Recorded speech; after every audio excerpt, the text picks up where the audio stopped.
স্বামী হয়ে ওয়াইফের সামনে এরকম হাত জোড় করে বসে আছেন, আপনার দেখে মনে হচ্ছে আমি গুরু, আপনার শিষ্য। হাত নামান, হাত নামান না। আমার কি মতো হয়েছো? বাড়ি যা টাকা পয়সা ছিল সব তো তোমরা কাছে পিছিয়ে নিয়ে গেছে, আছে অল্প কিছু বাজারের টাকা। আরে কাতুল, আমার একটা মন আছে না, আমি সংসার করতে আসছি। তাছাড়া আপনার বাবা মা আছে না, ওনাদেরকে আমার খুব পছন্দ হয়েছে, এই জন্য আমি এখানে থাইকে যাবো। ও আমি তোমার যদি হাতে পাই ধরি, আমার বাবা মার দিকে নজর দিও না, ওরা গ্রামের মানুষ। টাকা পয়সা সব নিরাপদ জায়গায় সরাই রাখছি, একটাও ঘরে নাই। খালি টাকা পয়সা না, সবকিছু নাই গেছি। বডি বাটি গ্লাস চক সবকিছু, গয়নাগাটি কিচ্ছু নাই, সব তুমি কিছু না পাইলে যদি আমার শরীর উপরে অ্যাটাক করে, আরো ভয় পাইতেছি। বাসায় আছে মা বাবা। কি লোক ভয় পাইছেন? না ভয় পাইনি, খুব ভালো আছি। গোল মিটিং করতেছেন আপনারা, আর আপনার না পানি খেয়ে আসার কথা ছিল। হয়েছে তো, চলেন, আপনার সঙ্গে আমার খুব জরুরি কথা আছে। তুমি তাহলে যাও, আমি একটু পরে আসি। জরুরি কথাটা এখনই বলতে হবে, খুবই জরুরি। চলেন। দেখছেন আম্মা কত রাত হচ্ছে, তাই না?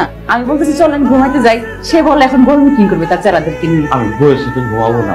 নাটক শুরু করছো, এর আগে বউ সাজা নিয়ে আসছে একজন ভাড়া করাবো, আর আজকে বউয়ের লগে তুমি ঘরে থাকবে না, পুরুষগুলোকে থাকবা।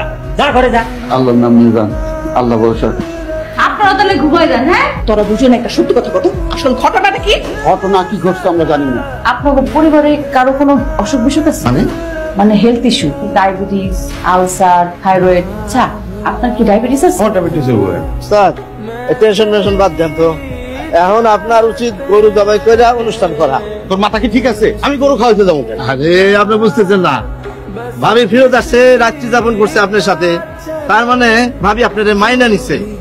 এখন আপনার উচিত কি, গরু জবাই কইরা পুনরায় ভাবিরে বরণ করা, অনুষ্ঠান করা। এই চুরি করার অভ্যাস, ডাকাতি করার অভ্যাস কখনো যায় না, এটা একটা নেশা।